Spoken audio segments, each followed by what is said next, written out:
dalam pembukaan Undang-Undang Dasar 1945, pendidikan seyoginya untuk mencerdaskan kehidupan bangsa. Beberapa metode dan sistem pendidikan pun terus berganti. Di Kabupaten Ciamis, ada sekolah yang hampir mirip dengan metode belajar taman siswa yang pernah digunakan oleh tokoh pendidikan Ki Hajar Dewantara. Sekolah Moteker ini yang ada di Desa Sukajadi, Kecamatan Sadananya, Kabupaten Ciamis, Jawa Barat. Dan yang kita akan ulas adalah metode atau pesan yang disampaikan oleh pegiat Moteker sendiri. Berikut selengkapnya. Latar belakang sekolah Moteker ini seperti apa sih dari sejarahnya? Panjang sekali kalau sudah cerita tentang sekolah Moteker. Cuman saya singkat saja. Berkumpulnya ini manusia-manusia telah sadar yang kemarin aja. Mengartikan pendidikan itu seperti pengertiannya Mamun Yunus dalam At-Tarbiyah wa Ta'lim, al-isti'dad bahwa Mamun Yunus. Pendidikan adalah persiapan, mempersiapkan ya peserta didik tentunya. Peserta didik itu mau ngapain nantinya gitu. Maka kita persiapkan kan. Hari ini karena sangat sempit sekali yang namanya belajar hari ini. Pendidikan sangat sempit sekali. Bahwa pendidikan adalah jam kelas jam 8 misalnya sampai jam 12 ya, jam kelas. Dan pendidikan harus nunggu lonceng berbunyi, tentreng, harus disediakan tempatnya, harus ada bangku berderet, harus ada seseorang yang berdiri sendiri di depan, yang lain mendengarkan. Di luar itu, oh itu bukan pendidikan. Di luar itu, oh itu tidak belajar. Maka ekosistem belajar yang kami maksud, apapun yang dilihat oleh anak, apapun yang dilihat oleh termasuk orang dewasa, itu adalah sarana untuk belajar. Karena alam raya ini luas, bisa untuk belajar. Contoh, kalau di sini ada kegiatan, itu bisa jadi yang di sana melakukan apa, yang di sini melakukan apa. Di sana ada diskusi gitu ya, ada sambutan, ada apa. Tapi anak-anak di sini belajar. Ada juga yang diam dan yang diam itu pun belajar. Dia menyaksikan, oh ada ini. Jadi itu yang kami maksud ekosistem belajar. Ada berbagai metode. Yang paling utamanya adalah the power of ngariung. Yang pertama itu karena ngariung akhirnya terkonsolidasi. Dari hasil konsolidasi akhirnya ya ada kegiatan-kegiatan yang bisa dilakukan yang dikolaborasikan. Itu kita sedang membangun ekosistem belajar sama bagaimana membangun laku kolaboratif.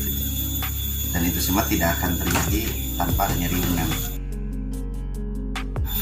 Di kita ada tiga macam kegiatan atau disebut 3 macam kelas. Pertama ada kelas perjodohan, kelas transaksional lah gitu ya.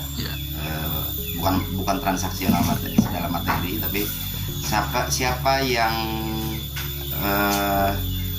punya keahlian apa dan siap untuk bersedekah apa, kami jodohkan dengan siapa yang membutuhkan apa. Contoh, ada dulur kami yang dia ahli di pertanian hidroponik, kami sampaikan ke warga, ternyata ada yang membutuhkan, akhirnya terjadilah kelas hidroponik. Dia menjodohkan antara mutasodikin dengan mustahik lah gitu ya. Ternyata sejak 2018 sampai hari ini ada sebanyak 31 kelas yang sudah terselenggara. Kalau kelas reguler itu baru kita jalankan di tahun ini, dan korbannya adalah anak saya. Kelas reguler itu ya kelas sekolah. Anak saya seharusnya kelas 1 SD, cuma nggak saya masukkan ke SD karena anak saya terlalu cerdas. Ini bid'ah, benar-benar bid'ah gitu ya. Anak usia 8 tahun seharusnya masuk kelas 1 SD, tapi malah nggak disekolahin, malah dididik dengan cara merdeka seperti ini. Ini tentu bid'ah. Kalau boleh diserang, cuma ya kita bisa diskusi. Dan insya Allah karena banyak respon dari tetangga dan respon dari teman-teman di luar juga, mungkin tahun ini kita baru bisa buka secara umum ya, maksimal 12 orang. Itu dengan konsep pendidikan yang berbasis riset anak gitu. Nah, karena apa?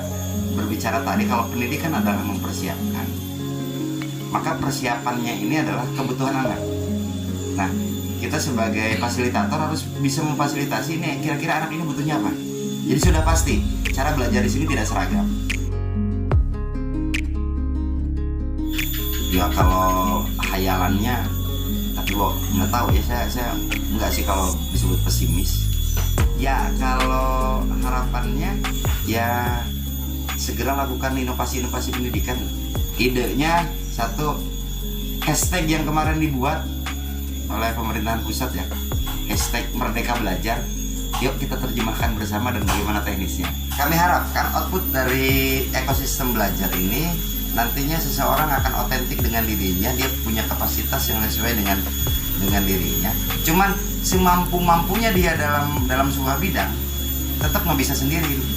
Tetap harus ada yang memanfaatkan atau dimanfaatkan. Denny menilai laku kolaboratif ini sangat penting, baik para murid maupun para tenaga pengajar, untuk sama-sama membangun ranah pendidikan yang lebih baik. Kesananya adalah berkolaborasi.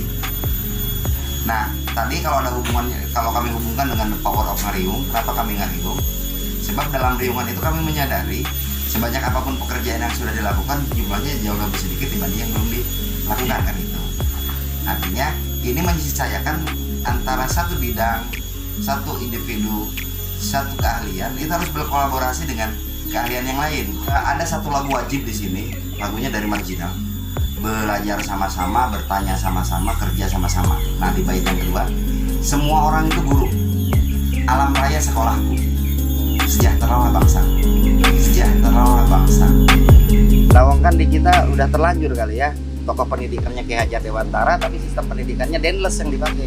Jadi sesungguhnya bullshit itu Ki Hajar Dewantara dijadikan tokoh pendidikan nasional. Tokoh pendidikan nasional itu Denles. Ada pepatah mengatakan, guru kencing berdiri, murid kencing berlari. Saya Chandra Sukma, pamit undur diri. Salam literasi, salam lestari, hati merdeka.